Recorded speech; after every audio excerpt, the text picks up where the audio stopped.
Welcome to the Geekz. This is ALIL. This is Steve, keeping it green. So everybody's mad at me today. So I'm not mad. I feel some type of way. I feel very slighted. I'm just a little mad at you. I'm not. No, mad. I wasn't mad.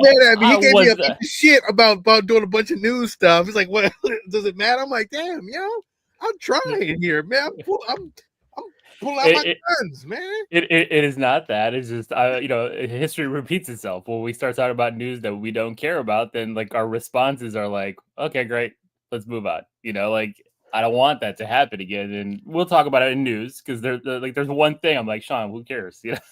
I mean, who cares if SZA wants to be Storm? Who cares? I mean, girl, bye.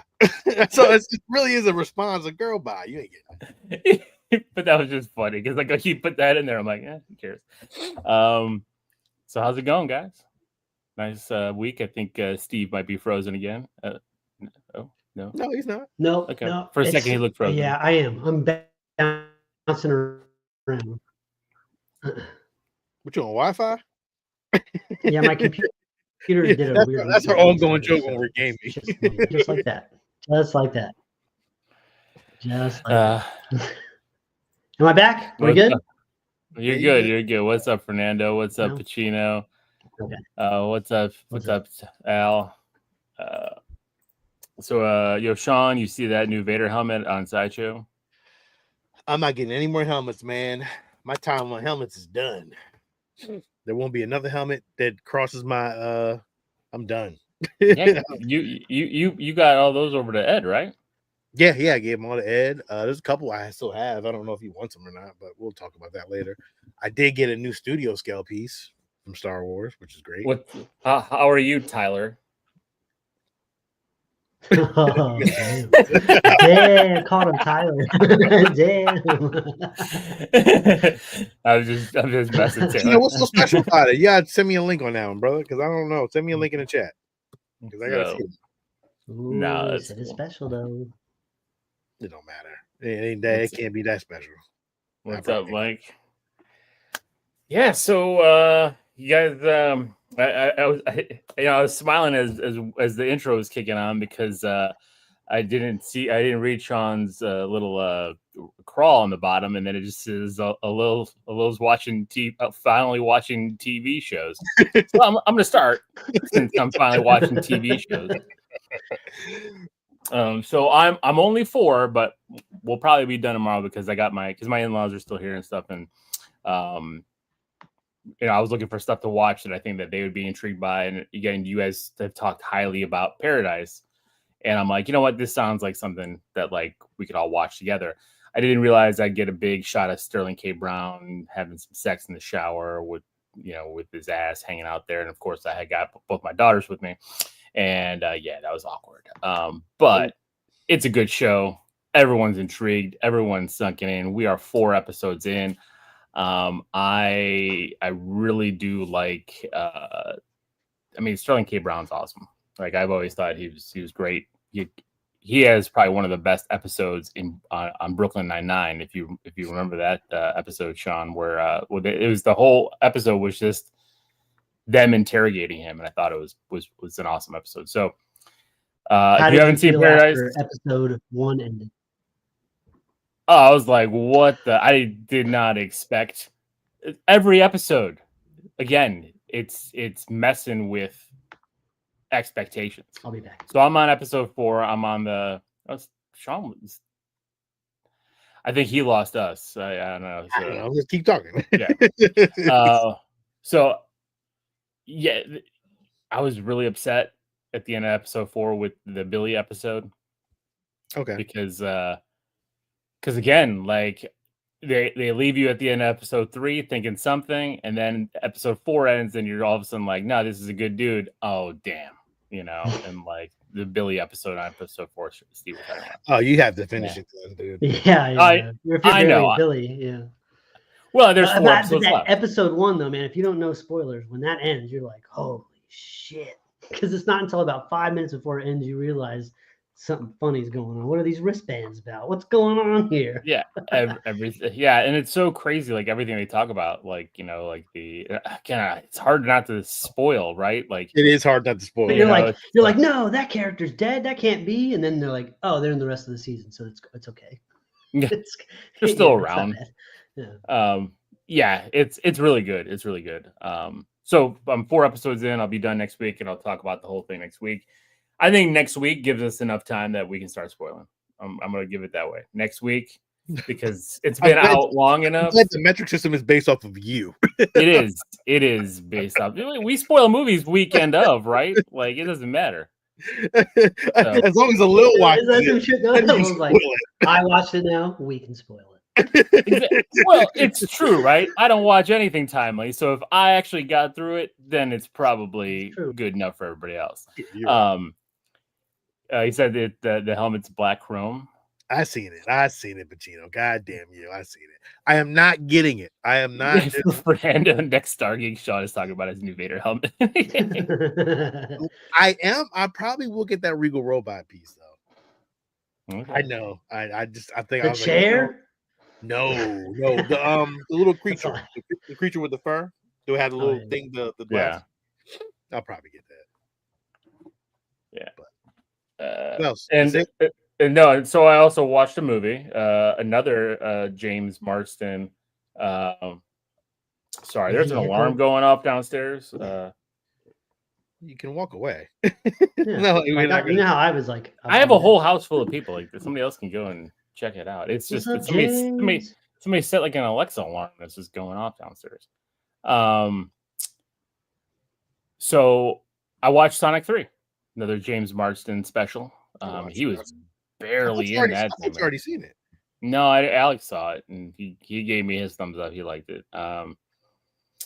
I enjoyed it for what it was. It was a lot of kid humor, a lot of weird meta humor from Jim Carrey. It was so Jim Carrey. Yeah, still Jim Carrey. Yeah, so how bizarre. Yeah, I'm actually gonna go and check this thing out because nobody can hear it but me. I don't know if it's just me going crazy. He's losing his shit. He is losing his shit. He's like, I can't focus. I can't focus. Anyway, Steve, let's talk about Invincible. Okay, so Sean, we do a lot of back and forth. You'll watch something, I'll watch something. Sometimes I'll watch something. I'm like, did you watch this? And you're like, no. I'm like, are you fucking crazy? How could you know? And you do the same thing to me. Real quick, though. Real quick. Yeah, we're back. And we do this a lot. It's like when you tell me to watch something, I try my hardest to watch it. Sometimes it doesn't happen right away. Lioness, but I did watch it. Tulsa King, Laying Man, all these shows. And so you've been talking about Invincible, and I watched season 1 of Invincible. We reviewed it together on the show, but then I fell off. Let me tell you, I have waited to watch any Invincible since season 1's finale until earlier this week. And I started season 2 and went right through season 2 and season 3 and just binged both seasons. And I'll tell you something, say what you want. You didn't watch it. It was fucking glorious. The way I watched it was amazing. I mean, I assume it was. It was so good. Every time I was like, no, what happens next? I get to find out. It was amazing. It was so good. There's so many parts to talk about. ALIL was just gushing about Sterling K. Brown. And season 2 you can talk about. Season 3, I don't know if everybody's watching it, but yeah, Sterling K. Brown's a huge part of season 2. And a little bit of season 3. It's so good. There's that scene in season 2 when I believe it's Ray shrinks down and one of those guys from the Lizard League eats her. He eats her, and then she tries to get big, but then he still swallows her. That was so fucked up. It was crazy, right? There's so much to talk about what to even say. Although you and Lino both have said that the last episode, the season finale of season 3, was like the animation they just spent all the money. And there was an episode I can't remember if it was in season 2 or season 3, but they were at a Comic-Con. I think it was season 2. Season 2. It was Mark and his other girlfriend, the other girl, were at a Comic-Con, and like people weren't moving in the background. I'm like, was like, what the fuck is going on? And then like Mark interviewed an artist and he was talking about that shit. He's like, sometimes we need to save money by making people not walk in the background, or we won't show their mouths when they're talking, or sometimes it'll look wildly different from scene to scene. And it shows Mark drawn like an anime character, and then it goes back. I'm like, oh, it's nice. Very meta, very on the nose. But you know, season 2 has been out for almost a year and some change, though. Like, we can spoil Invincible season 2. Yeah, this is all season 2 stuff. Yeah, it's all I'm going to say about the season 3 finale is that it was phenomenal. It looked incredible. Some of the angles was like, this is the kind of stuff you see in movies, animated movies, like some of the flights and how the ground was moving. And say this, Oliver. Remember last week I was like, I don't know who this little purple boy is. Listen, Oliver is a fucking G. He's a ride or die. Oliver, everybody needs an Oliver in their back, dude. Everybody should be so lucky to have somebody like Oliver to have their back. A little brother like that. Shit. Ride or die. Ride or die. Eve had some really cool stuff. Just all of it. All of it's very good. Cecil continues to be stupid and makes dumb decisions. Yeah, but he's making some dumb decisions. But I liked his backstory. When you finally got his backstory, and that was a very cool scene. That was cool. That's the thing Invincible does, man. Like, it's hilarious and it does ridiculous, wild things, and then it'll just drop some serious, like, emotional baggage on you, and you're like, oh, it hurts. Agreed. So, in closing, Invincible gets a hero. Season 2, Season 3, the highest of heroes. Phenomenal. I've done some research after the fact, Sean, because I was like, now what the fuck happens? Dude. And I know some shit now. I've seen some fan art out there, and I'm like, people are like, oh my god, that's fucked up. And I'm like, what? And then like I've looked into it, and I'm like, ooh, that is fucked up fan art. Like, no wonder people are getting mad. Pacino, no, we're not going to give you spoilers on Paradise, but you got to watch it because Lil's going to spoil it next week. Next week. You time, Pacino. He's giving you time, brother. He's giving you time. All right. So this week I got a chance. Well, I'm still watching. I had one more. Sorry. Just so that nobody else wastes their time on it. I watched Adolescence. That is a 4-episode thing on Netflix that is designed to scare the fuck out of you as a parent. And the way I look at it is like, it's a warning sign to kids in the internet. I'm like, only if you're clueless. But you know, it really did feel like episode 2. I was like, oh my god, we're gonna get some story, and then it veers, and then episode 4 is just like this wild other thing, and then it just ends. I'm like, that was a wasted 4 hours. So I give Adolescence on Netflix. Crazy. Netflix drops 2 things in a week: Adolescence and Electric State. Adolescence has 100% on Rotten Tomatoes. I give it a 0. Electric State has a 14% on Rotten Tomatoes. I give it a hero. Maybe I'm just wrong. I don't know. Well, there's more about that in the news.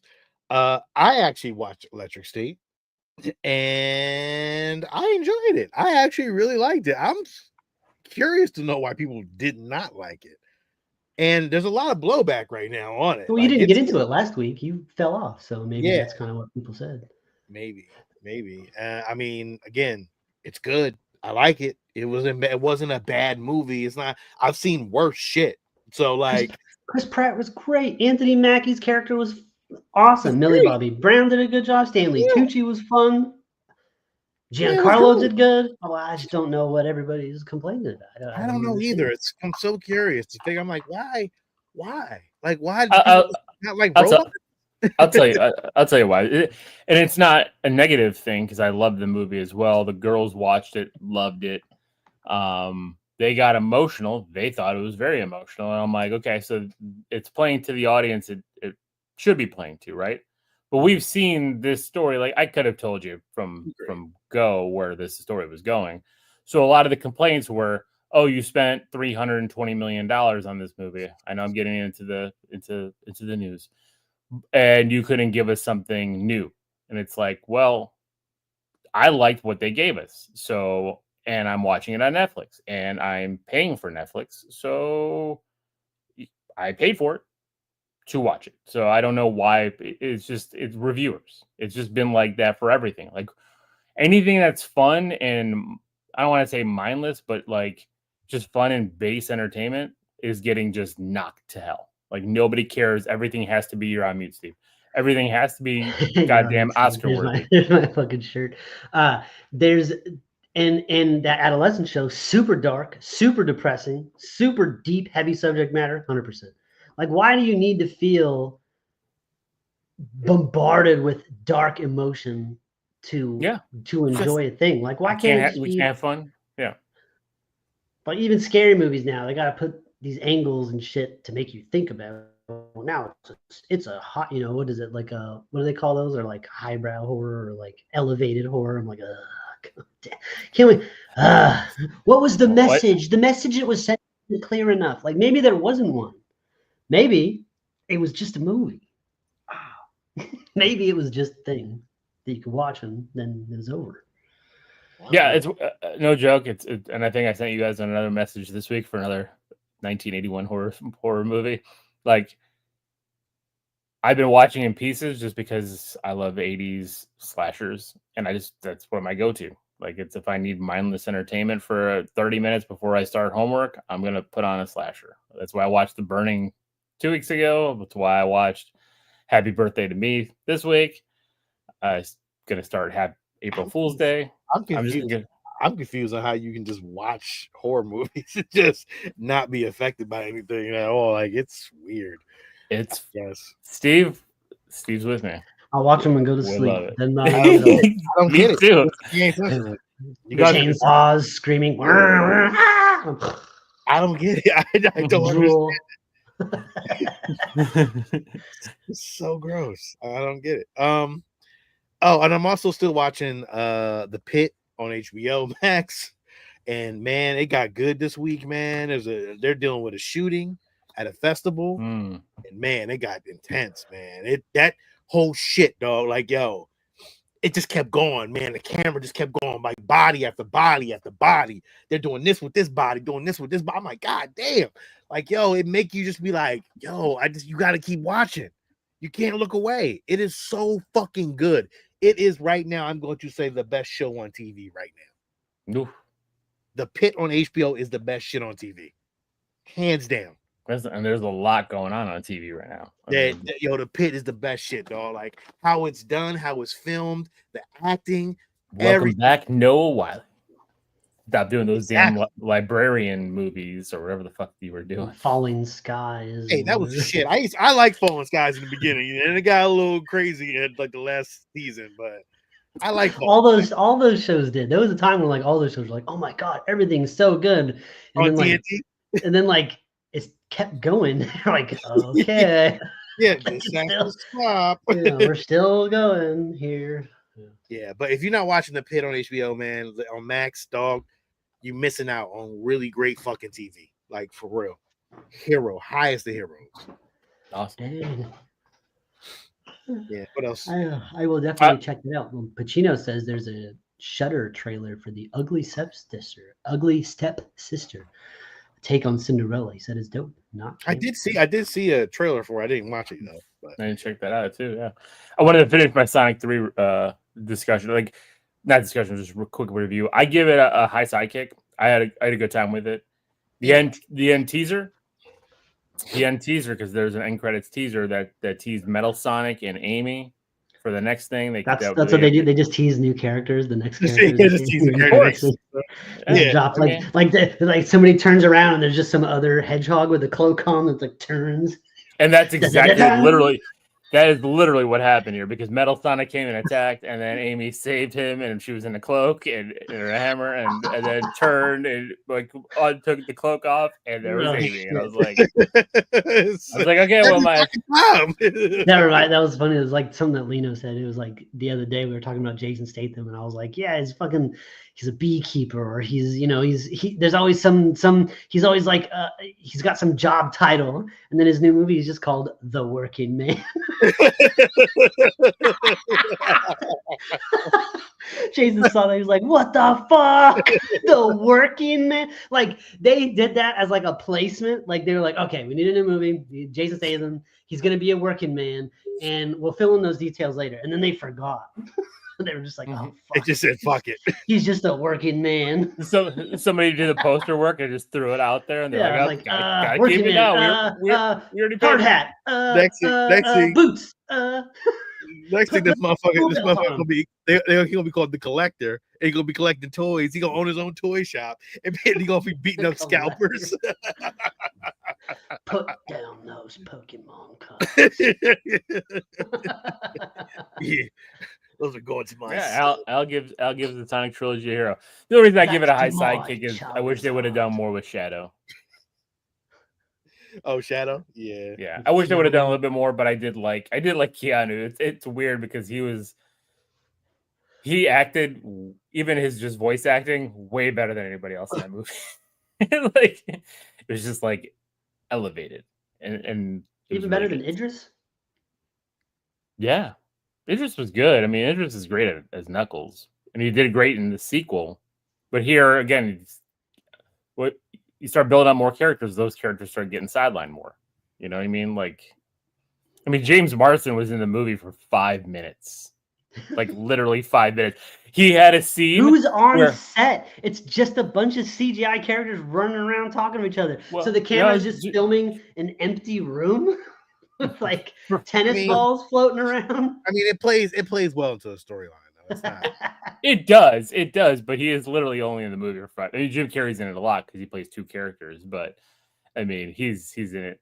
I have not seen the Knuckles series. I do want to watch that because I am curious what they're going to do with that. Idris was great as Knuckles. Getting a lot of love, the Sonic stuff. I never watched it. I like it. I mean, I'm a fan of the games. Yeah. I'm not saying it's bad. I give it a high sidekick. I just wish a little bit more with Shadow. So yeah, that's it. So anybody got anything for the toy box? I do not. I don't either. Oh wow. Okay. Well, I guess it's a Sean heavy toy box this week. Shocking turn of events. I was gonna say, yeah.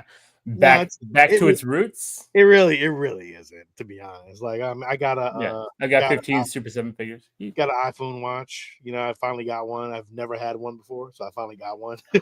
So first time ever having one. It's kind of cool though. Nice to have. You know? So Ultra 2. Ultra 2, yes. Ultra 2 black. Cool to have. Super 7 wise, god damn it, I left my damn Optimus Prime over there. Oh well, I guess. See you soon. No, go get it. We'll wait. We'll do like rock paper scissors. Ready? Yeah, Pacino City got waitlisted on Hot Toy Iron Man. Which Hot Toy Iron Man? Are we playing rock paper scissors? Is that what we're doing here? That's a 3. That's a 3. Ready? Okay. 1. Rock paper scissors shoot. Okay. Okay. I did do. I know I was down, but I'll do it. Right? Rock paper scissors shoot. This is terrible. We're like delayed. There's like this is the worst shit. You guys are terrible. You got the Mark II. Oh, okay, that's a cool one. That's interesting. All right. So yeah, send a picture of Pacino when you get that. I'll run through my little thingamajiggies. You can put me on screen. Put your big screen. Yeah. Big screen. I did find Super 7 Optimus Prime with the basketball. Kind of cool for me just to have it. Yeah, it's cool. It doesn't. There's no like real articulation to it because it's a robot, I guess. But it's cool. I mean, it's a nice piece to have. It's not super big, but it's cool. I like the basketball part of it. So to me, that probably is the real reason why. Son of a bitch, Sean! I should have bought it today because I was walking around Target holding really cool. The basketball Donatello because he's got the 23 jersey and it's the reprint of the old one, and I'm holding it, carrying it around. I'm like, do I buy this thing? I like it's Donatello. It's representing Jordan. Why did you get that? And I'm walking around. It's only $10, and I'm sitting there. I'm like, I don't want to go down this rabbit hole, but it's like and I love basketball too. So I'm like, and at the last second at the register, I just put it down. I'm like, nope, I'm not gonna. Oh man, I would have got that too. Actually, I know you would have. I'm gonna look for that one now because I kind of want. Because they have all the sports ones. They have a football. I think it's football Leo and stuff. But like the basketball Donnie, I was like the Jordan jersey, all that. No, it's not Jordan jersey. Man, that's cool. It's not a Jordan jersey. It's just a 23 jersey. 23 though. It's cool. It's cool. So yeah, I got the Optimus Prime. They come with a bunch of accessories, man. But it's dumb accessories. Come with a surfboard, his gun, his blaster, and a couple other things that just didn't make any goddamn sense. I'm just like, all right, well, I don't care Wait, about did it. Why Optimus did it Prime come with a surf? blow dryer? What the fuck does he have a blow dryer for? Say it again. Yeah, right. It was just stupid shit. It was just like, I don't need any of this. So I mean, it was cool to have. Again, I like the way Optimus Prime stands. The colors look great. If I get a Megatron to match, that'd be cool. So that was that was cool. What kind of ball is he holding? Nothing. He's got some random. I think he has like a Energon cube, and it's like see through, and it's like he's drinking it. No, So they could have done all different kinds of sports balls. You know, he should be holding a football or yeah, a soccer ball. this is for Star Geeks, but I had to kind of show it. This is a studio scale TIE bomber that was made. Nice. That was made by actually a model maker. Really, really cool piece. This is a studio scale piece. It is actually the studio scale of the version that was in the movies. Again, if you look all the way around, this is the TIE bomber. Again, cool red lights in the back. It does not light up, no, but it just looks like it lights up. But really cool piece. Again, this is the one I wanted. I always wanted like a studio scale version of this. And there's actually a little tag that hangs at the Industrial Light and Magic. There's one that kind of hangs down and says, I actually have this over there. You put it on there and it looks like how it looks in the Lucas Studios. So That's very cool. The base is great. I love the base. No, that's very nice. Yeah, it was actually not bad. Not a really great price actually for a studio scale piece. It was really a great price. Like I couldn't have passed it up. It was like cheap. And the way the model maker made it, everything is magnetized. So like the wings come off, but there's like a really great magnet that actually really kind of sticks on there. He did a hell of a job. This is a custom piece, but he did a hell of a job, and I love it. Like this is the piece that I wanted for my studio scale stuff, so I'm glad I got it. Very cool. Yeah. I have a couple other pieces coming in soon. And that is about it for that. And then what we'll be getting into tonight in our retro toy review, I got a Super 7 Silverhawks figure. And this is the matte finish figure. This is not the chrome figure. Because there is a chrome, there's a metal Shiny figure. chrome. Shiny metal. A variant. Yeah, I wanted the more of the cartoon version of it. So this is more the cartoon version of it. I may get the silver one. I don't know. It all depends. But right now, this is the one that it comes with Tallyhawk. He doesn't really go on his arm steadily. Like he does, but he doesn't. It's like kind of weird. Like you got to kind of get on there right.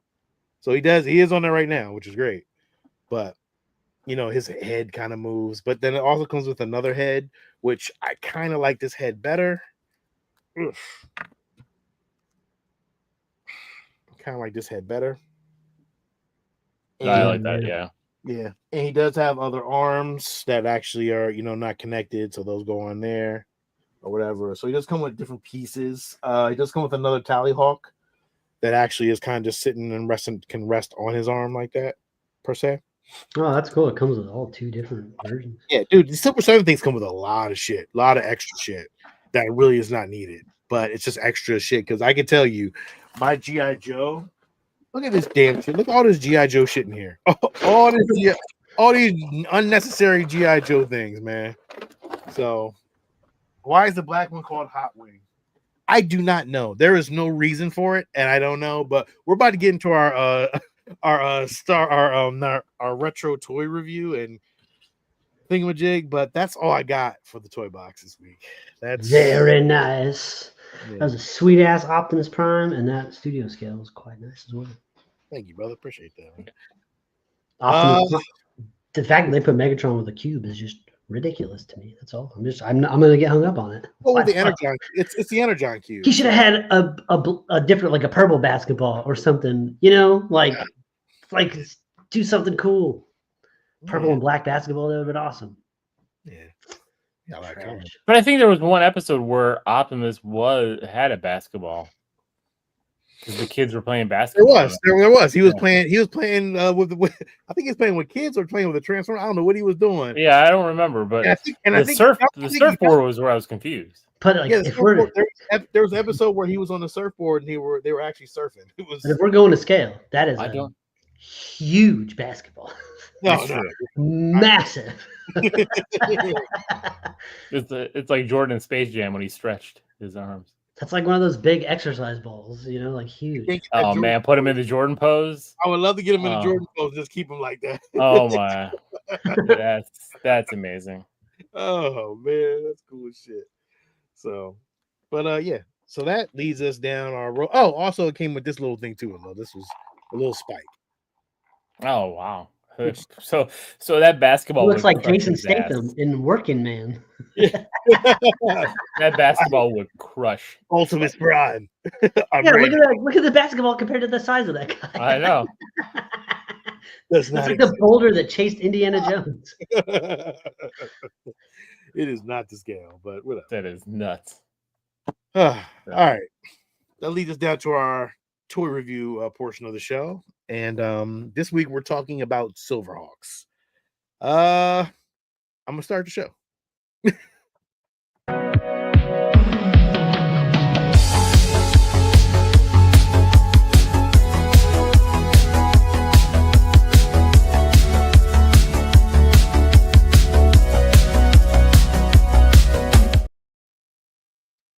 All right. Welcome to our review of Silverhawks. A wonderful new intro. Thank you, Sean. I try as much as I can. It's not, you could have did better, but I get it. I understand. You was busy today. I understand, brother. So 1986 was Silverhawks. Let me take down this banner real quick. Thank you. Just gotta say, love the animation. I mean, the animation is probably one of the best 80s cartoon intros of all time. It is, but I'm gonna say I just never really cared for the cartoon much. Really? The story never gripped me. Huh. When I was a kid, like I went Voltron, I went Turtles, I went every other one, but Silverhawks for some I tried to watch it many times. I just didn't care. Like I love Silverhawks. Silverhawks had a really great. It was actually kind of like shit. Hot Wing was so racist. Dude, it is so racist, but what can we do? You win some, you lose some. Yeah, you win some, you lose some. I mean, it was 86, man. Was an animated television show series that was began in the fall of 1986. In the story, the 26th century galaxy of Limbo was under attack by Monstar. That is so original. After 100 years of imprisonment, 5 volunteers from Earth undergo transformation to become part metal, part human, and travel to the Limbo Galaxy to battle Monstar and his allies. So 5 volunteers from Earth, yes, undergo a transformation to go to a distant planet and fight people. We'll do it. And one of them is a child. No. He was an alien, actually. Yeah, I was gonna say he wasn't a kid, but he was an alien kid from the world, from the galaxy of Mime or some shit like that. It was like Mime or something crazy. Must have been watching old Super Friends cartoons to pick this name. Yeah, well, look, I ain't gonna dwell on it, but I'm still like, I don't understand the. I'm still not understanding the hate, the vitriol. Yes. I think the animation looks cool. I like this little cowboy guy. It's great. I honestly thought the characters were really great. Like they did all cool shit. Like I actually really enjoyed it. It's so 80s. Silverhawks made their debut. It's very 80s, but yeah. Silverhawks made their debut from the Soft Street in 1986 with an animated series that consisted of 65 episodes. Of course, just like every other show in the 80s, 65 episodes gets you to syndication. I agree. I'm not mad at that though. So yeah, keep going. LGN had previously had the line, but they had the Thundercats line at the time, so they stayed with that and passed on the line to Kenner to make Silverhawk toys. Kenner launched their toy line in 1987, which lasted 2 waves until the following year in 1988. The first series of toys proved to be successful, but the animated show did not last long, and they had to cancel the show after two waves. Although Marvel took on the banner for the cartoon, and they had comic books under their Star Comics brand. Well, when they made this and like Thundercats and everything else, they really only planned that 65 episode story arc, and that was poorly planned to begin with. There was no idea of continuing this and like building worlds that can have spin-offs. There was no Star Wars mentality going into this. No, it was hit it and run. Well, there was still a Star Wars mentality of it because there are only 3.75 figures, so they still tried to stay in that. It's weird. They tried to stay in that Star Wars lane where Thundercats was more 6-inch figures. They were bigger than 6-inch. Way bigger, probably bigger than that. I think they were 8. Yeah. So it was a weird scale for those. But again, it was LJN, and then Kenner took on the line. So Kenner always made 3.75 figures anyway, even in their Indiana Jones line, even in this line, like Star Wars line. So to me, even what else? Their mask line was what 3.75. They were probably smaller. No, they were 2.5. They were smaller. Yeah, remember because they made the vehicles. They made the vehicles. Yeah, the vehicles had to be bigger. The vehicles were the focus. We could go back and watch the episode that we did on that. Well, we could if I can get it from ALIL for him to download it, so I can. Oh yeah, that's the download that. You gotta remind me of that. Yeah, we do every week. I'm pretty sure we remind you of it. No, you reminded me once. Yeah, you remind me that Saturday night when I'm going to bed. So. Hey Steve, I think he erased the show. I'm not going to say he didn't. So it's not erased. Wave 1 in 1987 actually came with Copper Kid, Quicksilver, Steel, pretty much the whole damn roster of Silverhawks was in Wave 1. So Wave 1 pretty much was the Wave 2 have. If you didn't have Wave 1, then you was ass out, because when you got the Wave 2, it was some trash. It was real. We got to go over these names. We got to hear these names. All these names of these wonderful characters. So Copper Kid, we all know who the Copper Kid was the kid in copper. Steel Will is the woman. Or no, Steel Will is her brother. These are twins. Steel Heart is with Razor. Steel Will is with Stronghold. That was their bird names. So if you can tell which ones are the brother and the sister, they're both the ones the same color. Bluegrass was the dude with the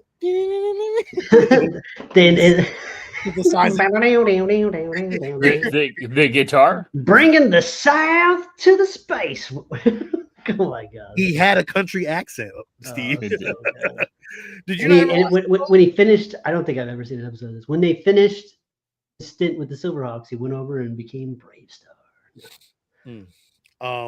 Hot Wing with Gyro, which was a black guy in the gold suit, though. I respect that.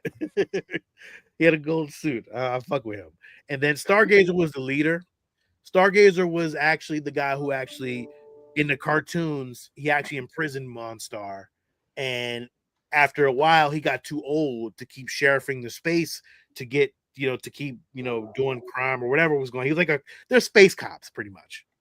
Yeah, it looks like he's got suspenders and everything. Yeah, so he was the lieutenant.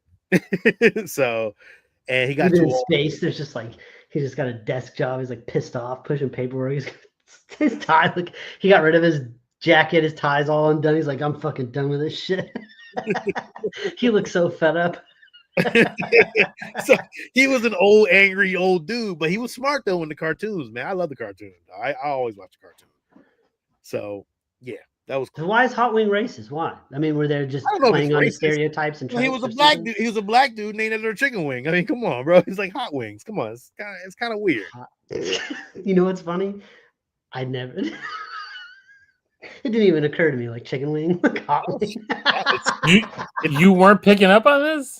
No, I'm telling you, man. I'm not. I don't see some of this stuff. I'm like, oh, I guess that is racist. Another character was Flashback, which was the green guy, which I'll show on the next page.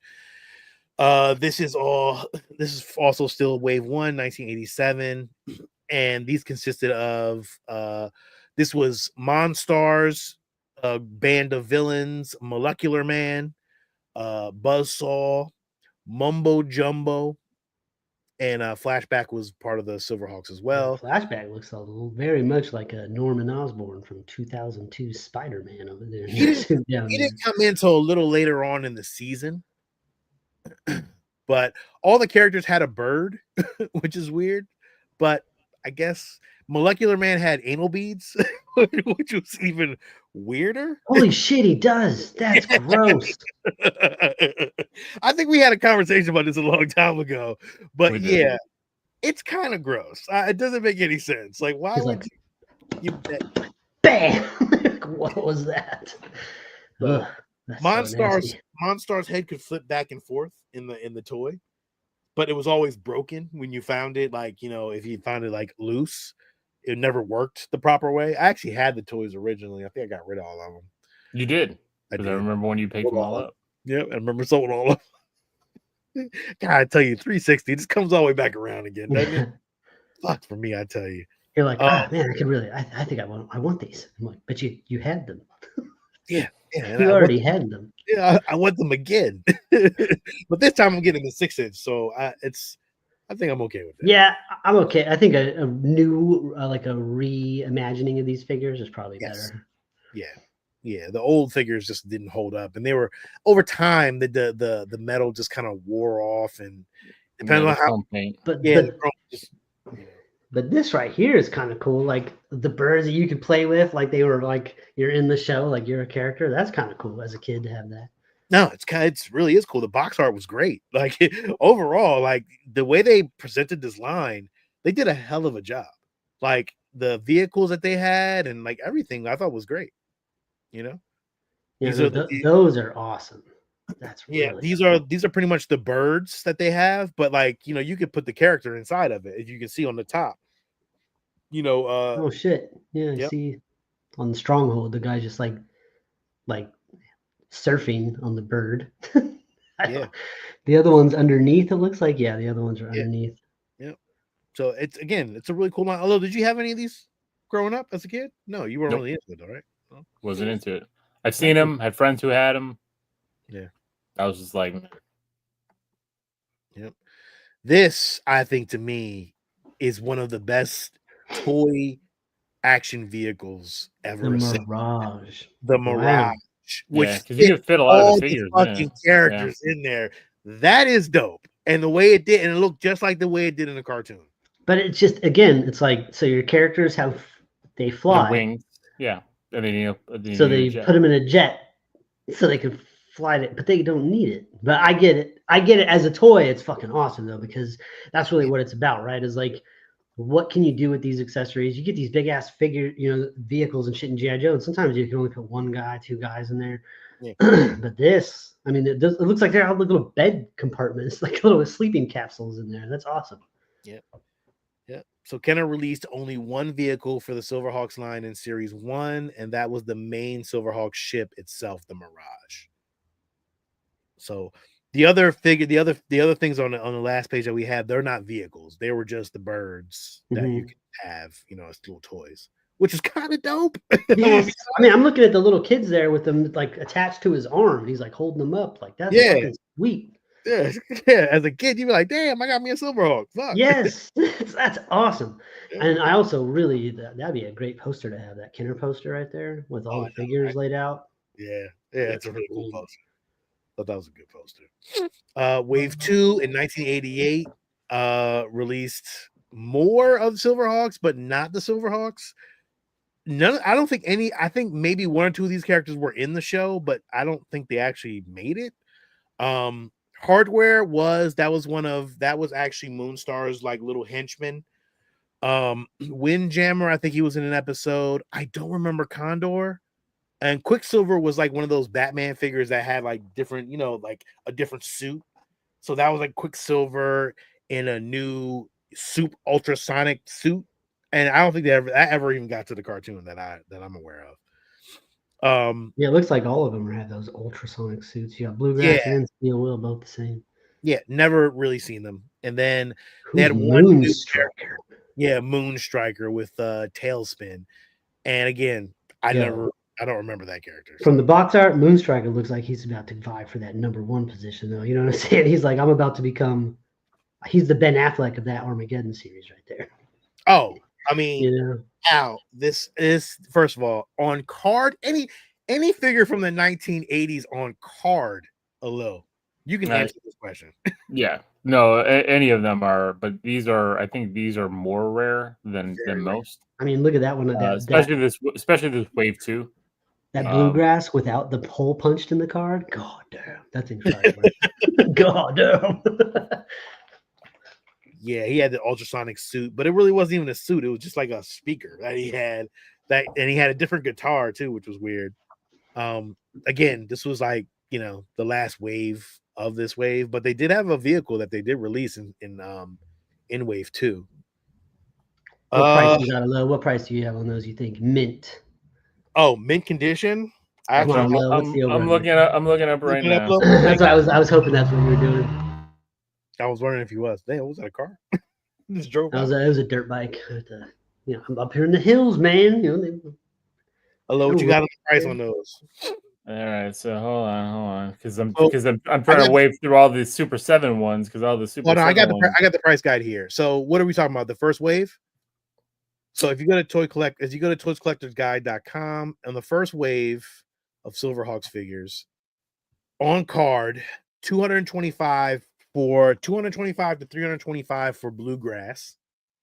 And I'll actually swing back to. So I'm going to look at recent sold. So just I'm just looking at the average. So Silverhawks Windjammer new on card. Card is not mint, but card is pretty good shape. Non punch sold for $300 today. So yeah, Copper Kid carded 325 to 450. Loose Moonstriker sold for $300 yesterday. Okay. Flashback sold for $450 yesterday. And that's wave 2, right, ALIL? Yeah. Condor sold, because that's the flashback right there. That same flashback right there, $450.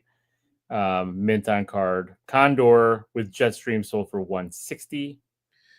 So the card price on that market value is $215 to $295. Yeah. Bluegrass Ultrasonic suit sold for $210. Yeah, the average on that is $315 to $415 carded market value anyway. Moonstriker sold. This is your shit. That's not that bad. I mean, it's really. There's not that many of them, so you could get the whole.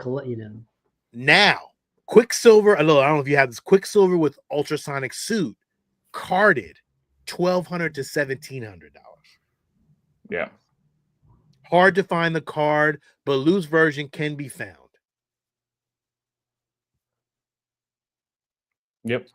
So I mean that's again a rarer piece. So, but you're right, Steve. I mean, and I think it's because it wasn't a hugely popular line, even though it was that. You're not going to have the bidding wars that you would have for Masters, for Thundercats, and things like that. But even with those, you can find the vintage, figures, for those lines probably in the same price range. The vintage cards, vintage is easy to find. It's just you're not gonna find them if you can find them in great condition.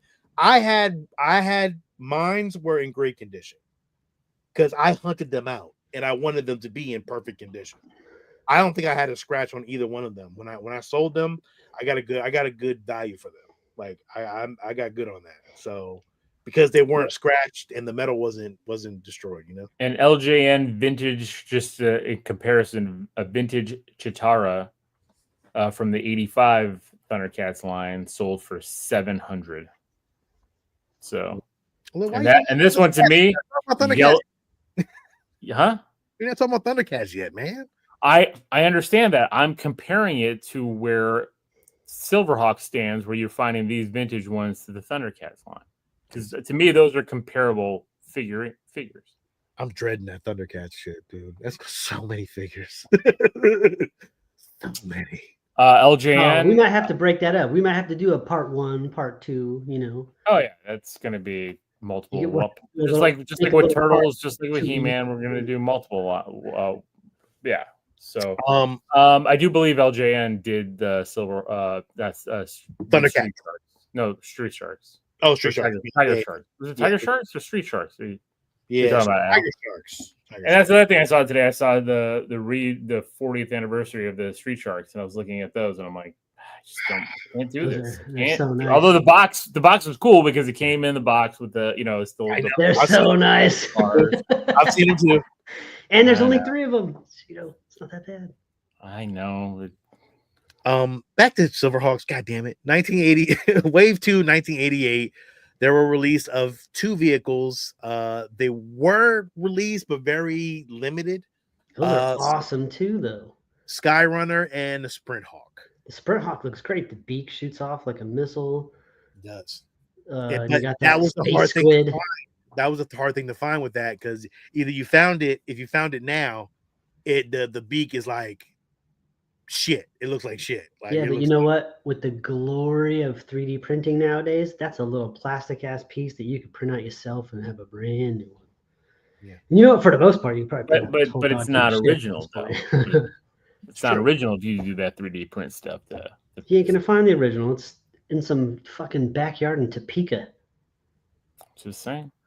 Kenner had big plans for this line, man. Yeah, but it just once the cartoon ended, that's it. Nobody cares anymore. Although on the secondary market, the Skyrunner is going in between 1100 to 1500. I can see that. In box though. Yeah. That Skyrunner box, that creature ship looks rather suggestive. Just he had that actually was in the cartoon. Actually was in the intro. That missile. I'm just saying it's a questionable look is all I'm saying. The one thing that was, if it only came with ooze or something, some kind of jelly. Cream-filled missile. Sorry. Let's see. What's next? The one set that was never released was a Hawkhaven play set that never got released because the show got canceled. That's pretty sweet though. But that was supposed to be released. That was they showed it at Toy Fair back in the 80s, but it never got released. I wonder how big that was going to be. It looks like you got hinges on the side so that that whole thing opens up. Oh, of course. Just like Castle Grayskull, it's just like all those, yeah. But it wouldn't be that big, right? Because it'd be for 3 3/4 inch figure, so it'd be a much smaller play set. I don't know. I think it would probably been about the same size as like Snake Mountain and Castle Grayskull. Because I mean those figures were 5-inch. Yeah. That looks really cool though. That playset would have been up there with some of the most populars if they put that out. That looks awesome. Giant hawk shooting missiles out of its mouth. Yeah, and you can see where it opened up at, like on the side of the little cracks there. Mm-hmm. Yeah, that would have been cool. That would have been a really dope piece. But yeah, that was it.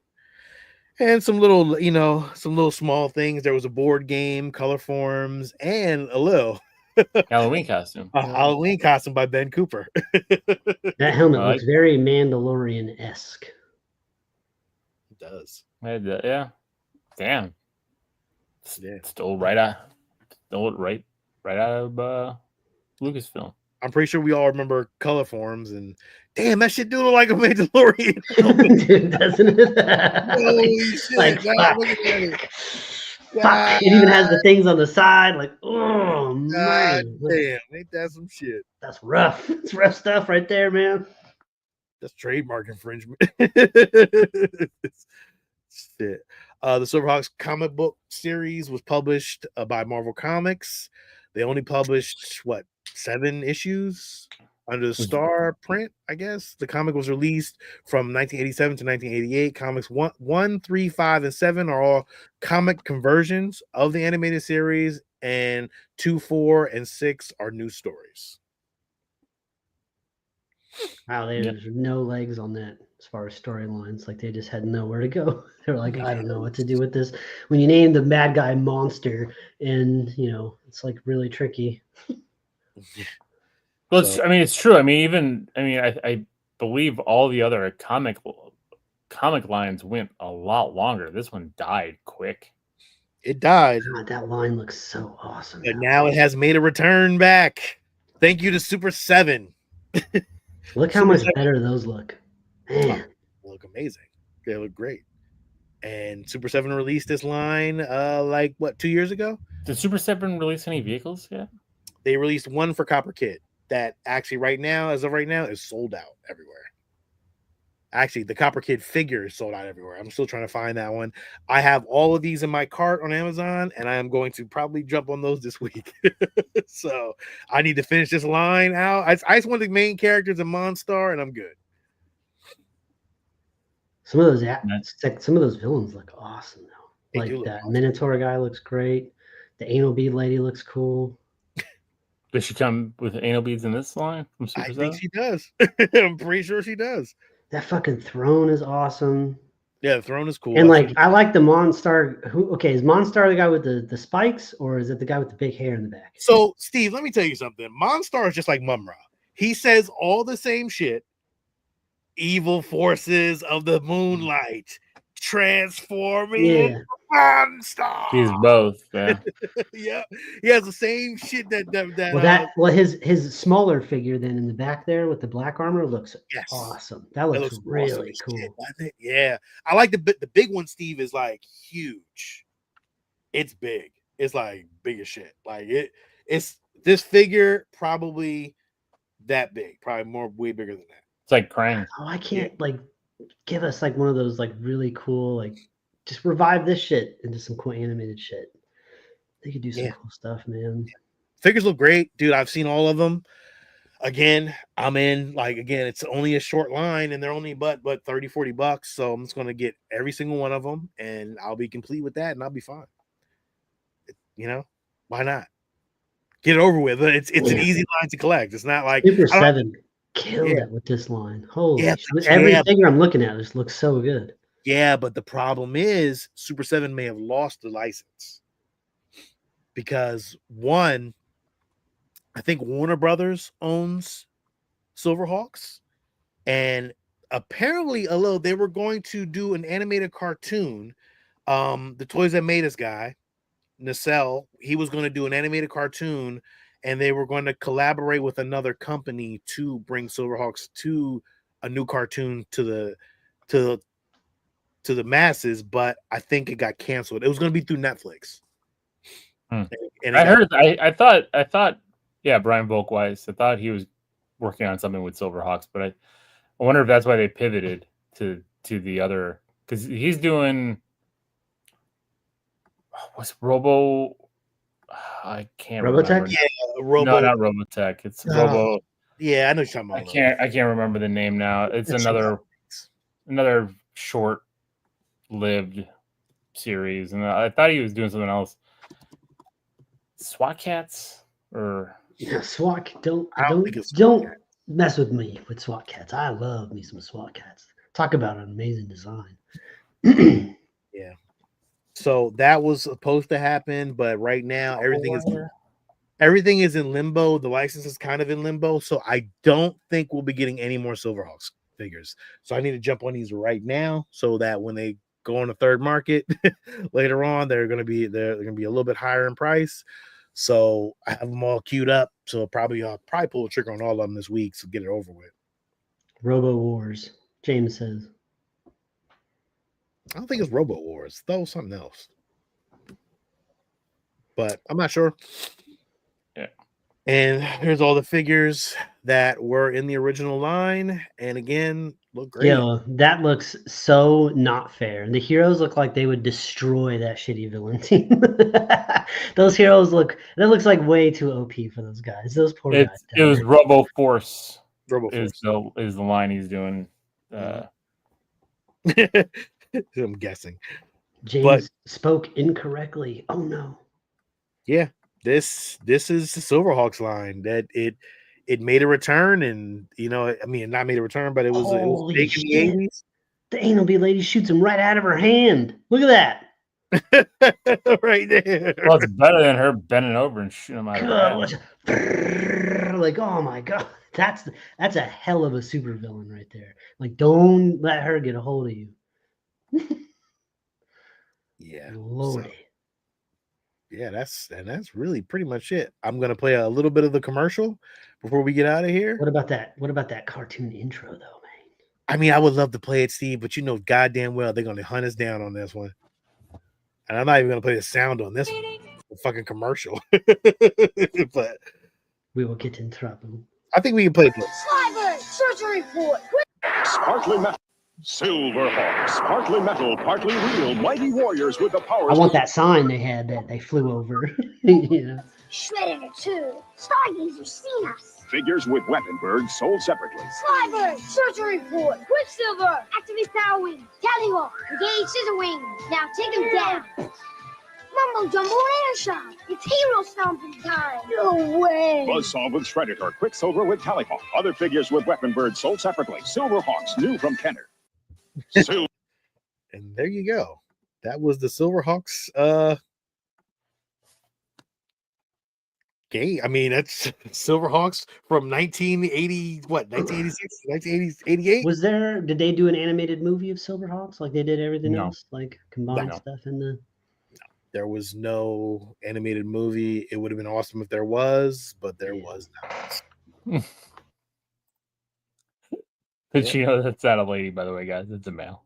Well, I think the hair. It looked like it had like hair, like a 50s housewife on the figures. My bad. I think it's more fun to call that robot the anal bead lady. So that's what it's going to be from now on. I'm gonna keep it 100. I'm pretty sure we'll get in trouble for this, but fuck it. I'm gonna do it anyway. But this is the sound. Look at that. No sound. Intro. Boom. Silverhawks. God damn. That motherfucking intro. God damn, that intro is fucking sick. It looks great. Doom. Mandalorians. Dun, dun, dun, dun. But yeah. Mandalorian power. Dude, those fucking ships are dope. They fly around like the fucking the bat pods and shit. Dude, it's fucking great, dude. Like, yo, I mean, come on, man. It's just a good. Yeah, he's playing that shit, dog. Yo. He's back there fucking man. Look at that shit, bro. Look at that shit, Warner Brothers Entertainment. Yes, thank you, Warner Brothers Entertainment, for letting us play this, because we are playing it and there's a big WB on it. I am so sorry, and I am done with this shit. But yeah, dude, I mean, one of the greatest intros of all time. Let's give them up for that. But Silverhawks, maybe one of the best toy lines of all time too. Where does it rank in your toy lines? You think Silverhawks would be ranked as one of the best of all time? I think so. I think because of the silver. I think because of so. They're too small, and they didn't. The original line, maybe that Silverhawks line was really good. Star Wars, G.I. Joe, Masters, Turtles. Top 10 toy lines of the 80s, right? I mean, it's at the bottom. It's up there. It's up there, though. It's not after everything else. We might, as we keep going through this, we might have to decide, but I don't think it's top 10. I don't think. Are we going to have an 80s toy bracket? We might have to do that. I'm looking at March Madness scores right now. I don't know. I don't think Silverhawks breaks the top 10. What? To me, as a toy line, Sean, like if you're saying action figure, maybe, but a toy line, like I don't even put it above Mad Balls. Fuck, get the fuck out of here. What? Mad Balls was awesome. Way more popular than Silverhawks. You tripping, dog? Like for you, not for me. No, for in me, general, you don't think Silverhawks was the shit. It had the best 80s cartoon intro of all time. But that's not the toy. That's not the toy line. It was still the same thing. It was the same thing. Now, if you want to have another bracket where we're talking about 80s cartoon intros, that's a whole different discussion. Silverhawks is going to be up there in like the top 3, but toy lines. I don't even think the intro like. Well, we'd have to get down. Intro is way better. The Turtles intro is amazing. That's pretty good. Way better. Yeah. Transformers Masters intro. I mean, come on. It's most iconic. I have the intro? power. Masters intro was weak. Oh, that's 90s though. It was weak. So. Masters intro was weak. For just strike. Thanks. Man. We're gonna get a strike on us for that, but sure. If we were their employees, we wouldn't get that. See, we'd be able to just play shit whenever we wanted. Yeah, I'll edit it. And I'll edit it when I post the show. But Oh, look, wait, come on, wait, hold on. Before we start, I gotta end this show first. But wait, you're trying to tell me that this is not one of the top fucking 5 intros of 80s cartoons of all time? Voltron. Voltron wasn't that good. It didn't have no cool, like, no, dog. Voltron, no. what? A toy line? No, Intro. the intro. I have to rewatch that. See, the 80s cartoon intro bracket could be a very interesting thing to do. Ooh, so AJ, Galaxy Rangers. 80s. We're not talking about 90s though. We can't get into 90s though, because I mean, I don't know, because Jace, you ever hear that Jace and the fucking the Wheel Roy intro? That shit's kind of badass, dog. Which one? Kind of Jace and the Wheel Warriors. Jace and the Wheel Warriors? No. Oh, Steve, what? We're doing that next week, dog. That was a toy line. I do remember that. That was a toy line. That's new. I don't know anything about this. It was the weirdest toy line ever, but it was so great because I used to have them. But oh, then I guess I would love to go to school next week with Professor Hamilton. Galaxy Rangers was dope too. Galaxy Rangers was dope. Star Sheriffs was fucking doper though. I mean, I'm gonna go. I mean, I think Transformers was better as an intro. Inspector Gadget was better as an intro for a cartoon. That's a really good intro. DuckTales came out in '87, so that's a better. DuckTales is pretty tough, dog. DuckTales is pretty tough. So I mean, Sean, I don't know if it's breaking the top 10. I'm looking at I'm thinking of these all in my head, and I'm like, shit. Damn. I forgot about. Woo. That's a tough one. Was Chippendale 90s? I think Chippendale came out in 90s. I think it might have been 89, 90, because I know DuckTales was the first, and that might have been like 1 or 2. So there's a chance Chippendales falls in there too, and maybe even Tailspin. But so I'll look it up. I get what you're saying though, Sean, because like that anime feel to the intro with the rock music and all that kind of stuff, like it works, it does, but it's tough because that was every cartoon in the 80s for the most part had an iconic intro. Chippendale Rescue Rangers dropped its first episode on August 27th, 1988. Oh, 88. Chippendale is definitely up there too. Yo, G.I. Joe. Gummy Bears. Fucking G.I. Joe. Gummy Bears. After the G.I. Joe movie, the fucking intro to G.I. Joe cartoon was phenomenal. Have you ever seen that shit? Yeah, they changed it. Yeah. Oh my god, it was so dope. Afterwards, I was like, "Oh my god." Tailspin's out. Tailspin dropped in 1990. Can't count that one. So can't get. So I mean, you got those two. I mean, Sean, it's gonna be tough for it to break the top 15. It is. It may be tough. I mean, Bionic 6 was dope. Al said put it in the top 15. Top 15 potential. There's a potential for it, but where does Bionic 6 sit? Gummy Bears. Any guesses when the first episode dropped? September 14th, 1985. 85 Gummy Bears? That's close. 86, I said, or 85. Yeah. 95 episodes. Damn, that's a lot of episodes. That's Disney, though. They were good for that shit. I don't know. Smurfs was a great intro. It was a great intro. Again, get that shit out of here. That shit's getting knocked out in the second round, guaranteed. All right. Well, you know why? Because everybody's not old enough that'll do it to remember the Smurfs intro. Because I mean, Smurfs was 82. Darkwing Duck was fucking dope, but I think that was 90s. That was 90s. Definitely. That's why I didn't bring it up. It was 90s. Listen, we can talk about this forever, but listen, thank you guys for joining us. Yo, we gonna keep doing this shit as long as y'all keep liking it and watching. Make sure you subscribe them, because we do put them out as separate shows as well. So what do we need to stop? No. Huh? I was just asking AJ. He's like, stop it. Might be a young buck. I don't know. He's like Galaxy Rangers was in the 80s. So Beetlejuice dropped in the 80s. Oh, that's a good intro too. Beetlejuice was good. God damn, Ghostbusters. Fuck. Oh, the real Ghostbusters. Oh, now I talk about intros. Good. Now that intro. I know. Yeah. God damn it. What's next? What do we do next week? Which I want to do next week? Ghostbusters. We could do Ghostbusters next week. We could do. Oh, you said you want to do. I want to do that Jason the Wheel Jason the Warriors Wheel thing. Warriors. Yeah, let's do that one. Let's do that one. So weird. Let's do that. We could do Dino Riders. Like we got. And then I want to get into that. I don't remember that toy line though, Sean. I remember seeing the cartoon. I don't remember. Did toys come out for Jason Sean, the Wheel Warriors? What about Sean? What about Mighty Max? Remember Mighty Max? Steve, I'm ready. First of all, we gotta do fucking Mighty Max stuff. I got the fucking Mighty Max hat. So when we do Mighty Max, I'm wearing my fucking Mighty Max hat. Like, yo, no, this is real. Yes, yeah. Basically, they're Polly Pocket still, for boys. Mighty Max.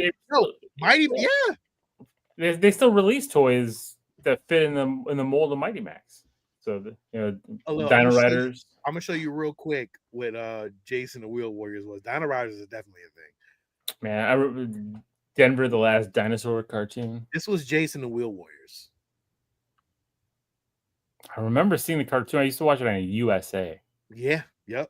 But I just did not realize that they had the Munchkins like some intro. Mad Max shit. That's cool. Yeah, you remember Rubik's the Cube? That cartoon? Dude. Oh, the littles. Do you remember Mighty Orbots? I do. Fucking awesome. Yo, I've been trying to find a toy with Mighty Orbots. They have not made one, but there's one similar to it. But like, dude, I want that shit. So I love that cartoon. It's kind of crazy. I mean, it's just girl toy lines right now that I'm noticing more so popping up out of nowhere. Like Rainbow Bright's having a comeback. Classic Strawberry Shortcake, not the new remakes of Strawberry Shortcake like my daughters all had, like the stuff that Jenny had. Care Bears, of course, again, but they're coming back out with those. The Calico Critters are coming back. They've released those things. What were those? There's another toy line I saw today. I was like, what the hell is happening? Like, well, it's all the dog collectors now, dog. It's all the dog collectors now. So everybody wants this shit. But it's all like a lot of this stuff's at $5 Below. Holy shit! I was just looking through these lists of. Remember that cartoon American Rabbit? Remember that shit with the he's like a rabbit that like I can just tilt it like a bright yeah tilted. I don't remember that. I don't remember that. 86. Damn, Karate Kid had a cartoon. Oh yeah, Karate Kid, Rambo. Turbo Teen. I remember Turbo Teen. Turbo Teen was the shit. I used to love Turbo Teen. His face turned into a damn car. It was so weird. Oh, Danger Mouse. So good. All right, we gotta get out of here. We gotta get out of here. We can just live here. We could just live here though. This is a good place. This is a nice place. It's a great place. It's a good place. Listen, thank you guys for joining us. I'm gonna play the intro out. Thank you for joining us on our Silverhawks thing. Make sure you like, subscribe when we post it on the show separately. But we out of here.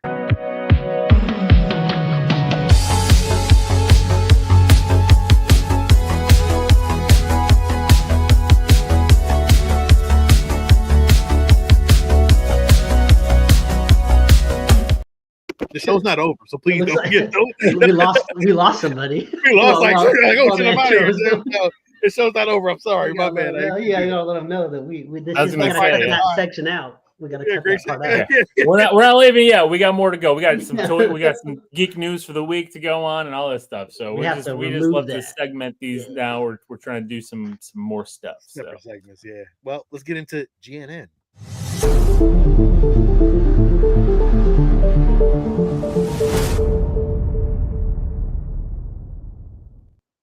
Geek News Nightly. Welcome to Geek News. All right, Jonathan Major addresses Kang's return rumors and reveals whether Kevin Feige responded to his letter. Kevin Feige did not respond to his letter, but I mean, in his quotes, he said, "Yeah, I mean, you play a hand you're dealt. It's not over until it's over." He said before being asked about the return rumors, man, there's things about Marvel you don't know until you know. He said, "I will say, though, all the characters I've played, Kang carries a certain novelty and challenge for an actor that I would love to play again." Majors continues, "When I hear people talk about it, as long as it's in the streets, as long as fans are talking about it, there's still hope." Well, I'd say that his character was never officially killed off. They've pivoted. They've definitely pivoted. The story they've shifted focus away from Kang. But they could bring him back. There's no saying what happens in the future. People can redeem themselves. I'm not up to date on the Jonathan Majors drama, on whether or not it's all been handled. Hello, Nate. How's it going? So I don't know if there's any new information. So I just don't really look into all the seedy details of the stuff. So it's more rumor based, but he did send a letter out to Kevin Feige, telling him, he's still available if he wants to do it. If it's still there, I'm pretty sure he would like to do it. I mean, it'd be cool to have Doom and Kang kind of together, but I think the script's already been written for not probably written, but they're probably working on it now. The only good thing about Quantumania was was Kang. And when his eyes went white and the lines lit up on his face, come on, man, that shit was so tough. That shit was great, dog. Like, how are they going to make that look like realistic? And then they did it like this, and I'm like, oh, that makes perfect sense. It's like a blue visor. And man, we had a little talked about fucking Kang forever. We would be like, Kang's coming, and then we get him, and damn, that's it. So yeah. I mean, we've been, He gets Ant-Man Quantumania. That's what Kang gets. The third and worst Ant-Man movie. Oof. That one stinks. I don't mind Quantumania. It's a bad movie. That's arguably a bad film. I don't like what they did with whatchamacallit. What's his name? MODOK. I hate what they did with MODOK. I thought Bill Murray was wasted. It was a nonsense. It was like a nonsense 15 minutes of a movie. It was just like none of this means anything. It's like just to have a fun moment, and I don't care. So, well, I think that's the problem with casting Bill Murray is all you ever hear is if he'll show up or not. Right. Because he doesn't care. He decides when he wants to show up. So if you get Bill Murray to do something, don't cast him in something that he's gonna have to come back in. So yeah, but I get it though. Like, it was like nonsense, that whole scene, his whole little gang thing, and it is what it is. So Amanda Seyfried on rejecting offer to play Gamora in Guardians of the Galaxy. I thought it would be Marvel's first bomb. There was another movie I really wanted to do with Seth MacFarlane called A Million Ways to Die in the West. It felt like an opportunity. Isn't that like when Will Smith chose Wild Wild West over The Matrix, and you're like, man, what could have been? Like, Amanda Seyfried, her career would be in a completely different place had she taken the role of Gamora, and now she would have been in Avengers Endgame. She would have been in the movie that made more money than any other movie. I mean, maybe Avatar made more now that it's been re-released like 18 times. It did. Yeah, it's passed up, but instead she did A Million Ways to Die in the West. So they both said no to a good futuristic movie to go be in a shitty Western. Her and Will Smith, their careers took. I thought, I'm glad with Will Smith. Because I think Keanu killed it. He did, but I think he had that demeanor. Dude, Will Smith would have fucking killed it too in the 90s. 90s Will Smith. It just would have been a different movie though. Like, I don't know if it would have been the same I think movie. It would have been. I think Will Smith would have killed it too, personally. Yeah, he was hot at that minute. Amanda Seyfried could make another return to the Marvel universe, maybe in X-Men. The X-Men saga. Yeah, Herschel. You back? Yeah,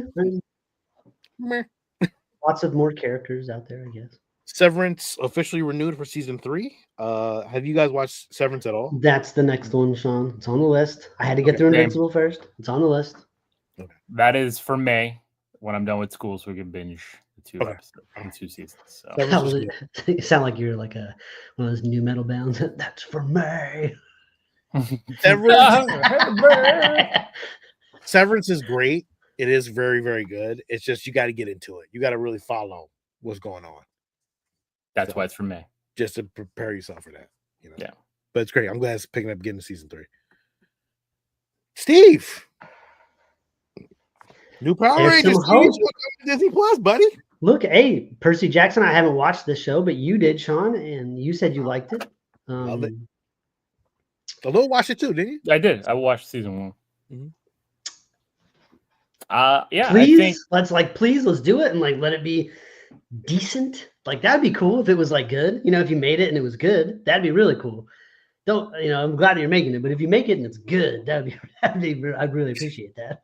Like, I'd really use a hand up in this department. You could just make it good. That'd be. I mean, but it's a new series ground up, right? It's not doing the same thing Saban's been doing forever. I don't. Yeah, I think it's a new series, but I think if you're gonna go new series, you start Mighty Morphin. You go back to the OG. Yeah, of course. I would think it's interesting that it's for Disney Plus. I guess, do they have the rights now? Yeah, I don't think they have the rights. I think whatever the studio Disney must have hired them on to do the show, like, because I don't think they have the rights. Because it's still the rights are owned by who owns them now? Hasbro just lost them, right? Yeah. To who? But they lost the toy line rights to fucking Playmates. They're making those ridiculous toys. I don't know. It must be a time, because the thing is, didn't Disney have the rights back in the 90s? They did. Power Rangers fans. Okay, there it is. From Disney buying the show in 2001 to Saban reacquiring the IP to Hasbro then becoming the owners of the franchise, while Hasbro remains in charge of Power Rangers. The Wrap reports that the next Power Rangers show will be on Disney Plus with Jonathan E. Steinberg and Dan Schatz in talks to produce the new series. Yeah, so it's still a Hasbro owned property. So there'll be a Hasbro logo at the opening. If it could be, that's something so easily scoopable by Disney. Like if they see profit there, they'll scoop that quick. Power Rangers doesn't cost shit right now. But they dumped it. I mean, that's the thing. Like the Power Rangers were at the Disney theme parks in a parade. Yeah, but so were the Ninja Turtles. It's crazy. They had these IPs and they weren't doing anything for them. The project is being developed by Disney Plus and 20th Century TV, which is curious considering that Disney once owned Power Rangers. See, I said the same thing. Yeah, and Hasbro owns it. They're licensing the toys. I don't care. There's a lot of details and a lot of stuff about who owns it. And all. I just want it to be a good show. Let's make a show that's gonna be good that I can talk about. That's good. That'd be nice. Well, there you go, Steve. See, we were talking about Power Rangers last week or something like that. Now look, foreseen. Now, could we be done talking about them for a while? I could care less about Power Rangers. I'm just messing. Come on, guys, be nice. Come on, but you guys have to like it for me. Like just we do. It's why we watch those. It's why we watch the movies. We watch Ivan Ooze. All of it. Listen, we watched the movie, and we all three talked shit about it heavily. Okay, let's not get it twisted. I still like the James Vanderbeek short. I thought that was the best. That was good stuff. I agree. The Mandalorian and Grogu's first official title for the next Star Wars movie release. Maybe I could. I feel like we've already seen this, but the Mandalorian Grogu with little Grogu up there. I guess I don't care, but whatever. I mean, we've seen that art with the two of them, so yeah. So that's cool. Electric State, we already talked about this already in the movie news, but Electric State debuted with 25.2 million views on Netflix over the weekend, less than Red Notice, Extraction 2, The Gray Man, Damsel, Carry On, Rebel Ridge. The budget was $320 million, one of the most expensive movies ever. I feel like that Electric State's going to get more, like that's going to be one of those ones that continues getting views. You know what I mean? The word of mouth is spreading. It's going to, maybe it doesn't debut heavy, but it's going to get those views. And also there was hardly any promotion for this, hardly any marketing. There was 2 trailers released 6 months apart from each other. One was released a week before the movie came out. Like there was no promotion for this. No, you spent $320 million on a movie. You didn't put a Super Bowl trailer out. That was last month. The thing is, I mean, Steve, I get what you're saying. I do hope so, but like I even looked at it today because I was on Netflix, and like it's not even. I don't think it's in the top 5 anymore on like Netflix most watched movies. And I'm looking here on Rotten Tomatoes, like 15% critic score, only 71% audience score, which is, again, the audience is liking it more than the critics, but 71% is low. I've literally haven't talked to one person in person that has watched it and said I didn't like it. So I'm just wondering where all the vitriol comes from. I don't know. I agree. I mean, nobody here said it earlier. No comments here saying it sucks. Yeah, like I agree. It's just seeing that 71%. I don't know how, but I mean, with Netflix, it's different, right? It's never going to leave Netflix, so it could pick up. It could be spring breaks are starting to happen. Kids are going to be home watching things more, whatever. So it'll have legs. Spring break. It's not like a box office. Might pick up legs there. So I agree with you. I think it's a good movie. I don't. People need to get out of their own. I'll tell you this though, it's not Extraction 2, and it's not Rebel Ridge. Yeah, but those are also different. Damsel was dope too, dog. I ain't gonna hold you. Damsel was good, but I like Electric State more than Damsel. So hold on a second. Real quick before you leave off this slide. You look back there, you see the Nintendo Challenge Set box. I do see it back there. That's all I need. You know what I mean? I had that Othello game that's on the shelf above that Parker Brothers. The Parker Brothers Othello box. Yeah. With the green felt and the black plastic. It flipped over. I had Othello on the NES. I did not have the Parker Brothers. I had it on the NES. You see that Super Nintendo behind him too? I do see that, and I see the Super Nintendo controller right next to him on the other side too. Chris Pratt had the fucking room of rooms, bro. Chris Pratt had the room of rooms. So good. What a whole movie, just him going through his collection. He had the most glorious 80s haircut at the beginning of that movie. It was fantastic. My daughter's probably happy about this, but SZA wants to play Storm in the MCU. I think no, girl, no. I already cast her. That's that girl from Jurassic World Dominion. That one. That was a rumor, wasn't it? That's who I want. I'm willing that into existence the same way I did fucking Jon Stewart. I'm just gonna will that casting into the universe, and it'll happen. I don't want her to be. I want her to be Storm over SZA and over fucking Wicked.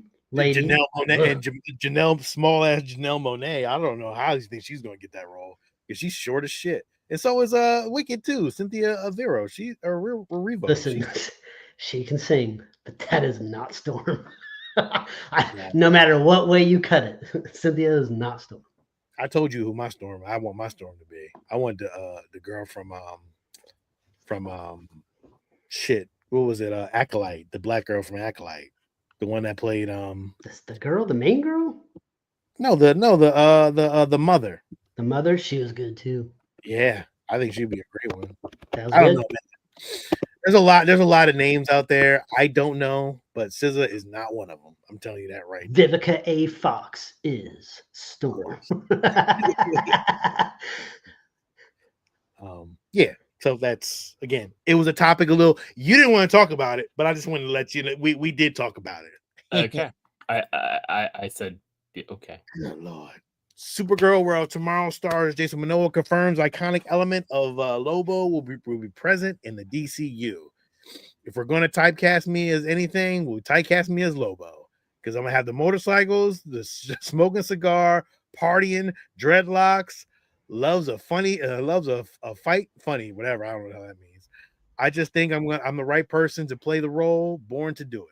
I saw a part of an interview he was doing with Jack Black while they were promoting Minecraft.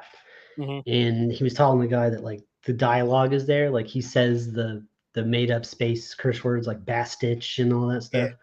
Yeah. So that's all in there. And he was like, "Oh, I have a picture," and he went and he got his phone. And his publicist was like, no, hey, no, don't. And he's like, "Ooh, you were close. You almost saw it. I was like, oh, shit. So, dude, he is Lobo. So, we all said it. I mean, the very first picture of him when it was like Unite the Seven, and he was standing there with the pitchfork, we were all like, but it's Lobo. But it's this Lobo right there. It's Lobo.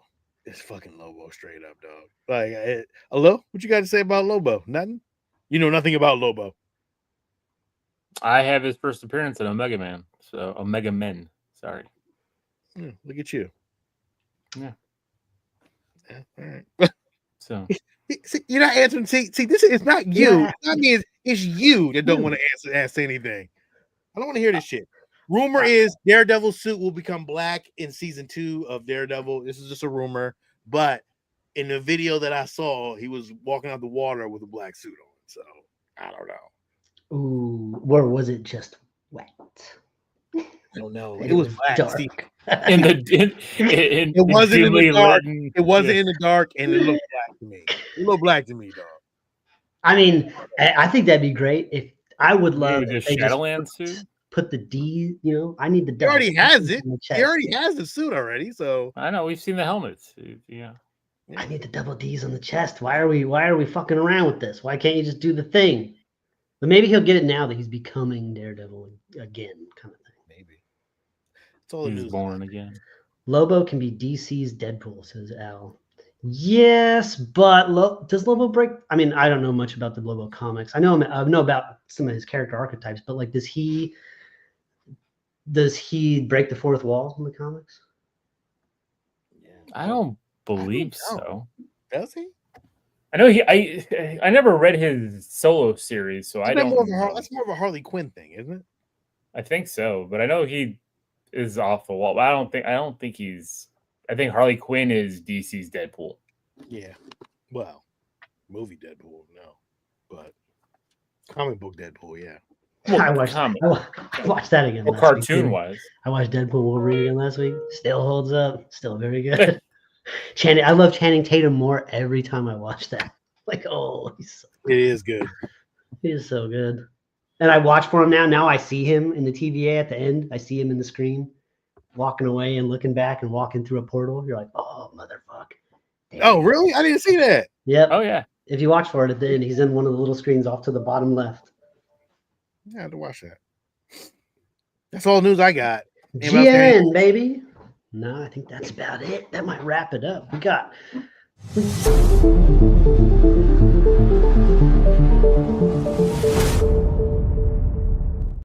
GNN. Sorry. Getting this bored with all these cutscenes and intros has been the worst.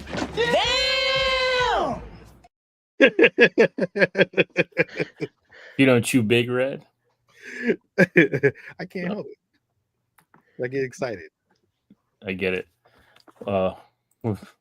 We've all dated that crazy blonde. That's why we all love Harley Quinn. I guess that's it for tonight. So thank you guys for watching. Thank you guys for listening. Great show production. Listen. It's better than it used to be when it was just a podcast, right?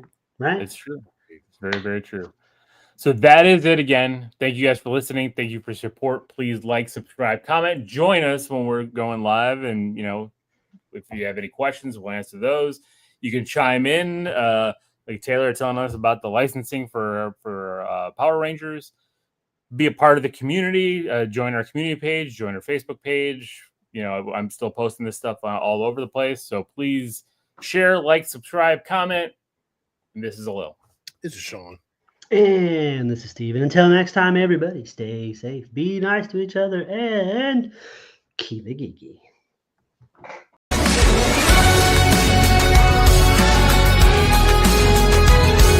With great power comes great responsibility.